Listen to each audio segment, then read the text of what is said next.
બધાને જય શ્રી કૃષ્ણ. ઓકે, પહેલા તો બધા વન બાય વન મને તમારું ઇન્ટ્રોડક્શન આપતા આવજો. તો સર પહેલા તમારું. Yes, Jignesh Thanesha, Tournament Director of the First Jyoti CNC. Kishorsinh Jethwa sport chess club જ્યાં ટુર્નામેન્ટ ચાલુ છે એના સેક્રેટરી. રાકેશ ભટ્ટી આપણે જ્યોતિ સીએનસી જે ટુર્નામેન્ટ થઈ એના secretary. Kishan Jhiba, Gujarat state chess player. Gaurav Trivedi, founder of Wonder Chess club.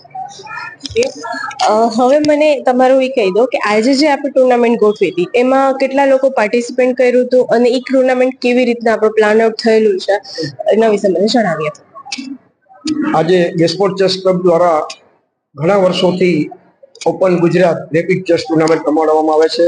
લગભગ 40 વર્ષથી આ ટુર્નામેન્ટ રમાડવામાં આવે છે, જેમાં 150 જેટલા ઓપન કેટેગરીના ખેલાડીઓ છે, 90 જેટલા અંડર 11 ના બાળકો છે અને 80 જેટલા અંડર 15 ના બાળકો છે અને 40 થી વધારે લેડીઝ. અમે 4 કેટેગરીની આ ટુર્નામેન્ટ કરીએ છીએ અને દર ડિસેમ્બરમાં અમને કાઠિયાવાડ જીમખાનાનો જે સહયોગ આપે છે, આ હોલ છે અમને ફ્રી ઓફ આપે છે રહેવાનું. 12 ગામના ખેલાડી ભાવનગર, જામનગર, ભુજ, પોરબંદર, અમદાવાદ, વડોદરા બધાથી આવે છે અને લગભગ 350 જેટલા ખેલાડીઓ આજે પાર્ટિસિપેટ કર્યા છે અને એને પેલું ઇનામ 11,000 આપવામાં આવશે.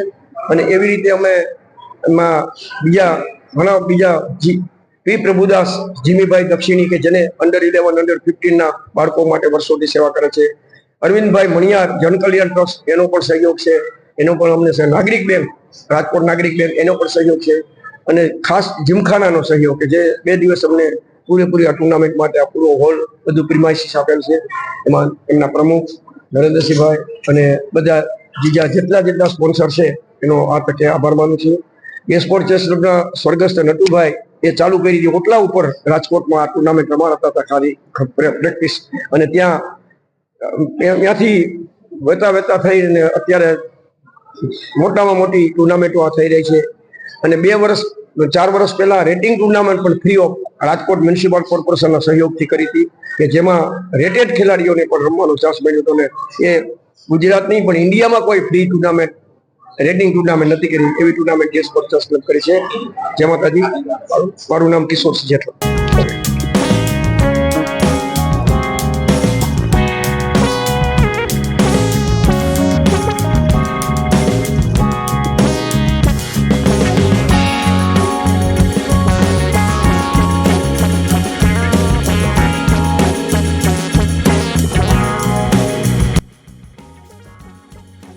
આ વિડીયો ગમ્યો હોય તો લાઈક કરજો, મિત્રોને શેર કરજો અને ચેનલને સબસ્ક્રાઇબ કરવાનું ભૂલશો નહીં.